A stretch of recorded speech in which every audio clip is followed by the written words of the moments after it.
To help you do your best, we want to give you some suggestions about how to learn in the course. First, do a little each day. It's really hard to learn programming all at once. If you do a few course items each day instead of trying to do it all in a day or two, you'll remember things better, you'll be more motivated, and you'll have more time to work through problems in your code. Speaking of problems with code, also known as bugs, it's normal to make mistakes when you're programming. So our next tip is, don't give up. Everyone gets bugs in their programs, and part of programming is figuring out what's wrong and how to fix it.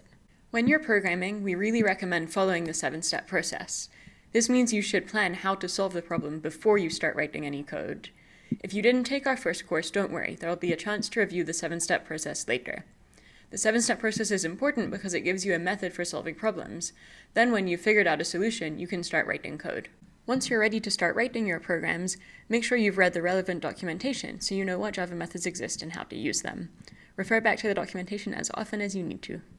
Next, take advantage of the live coding videos and the practice quizzes.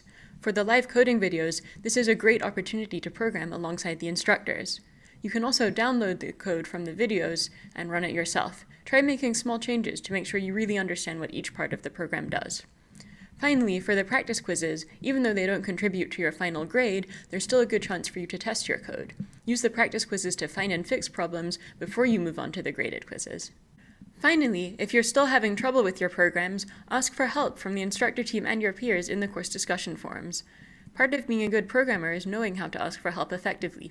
We'll talk more about that in the next video.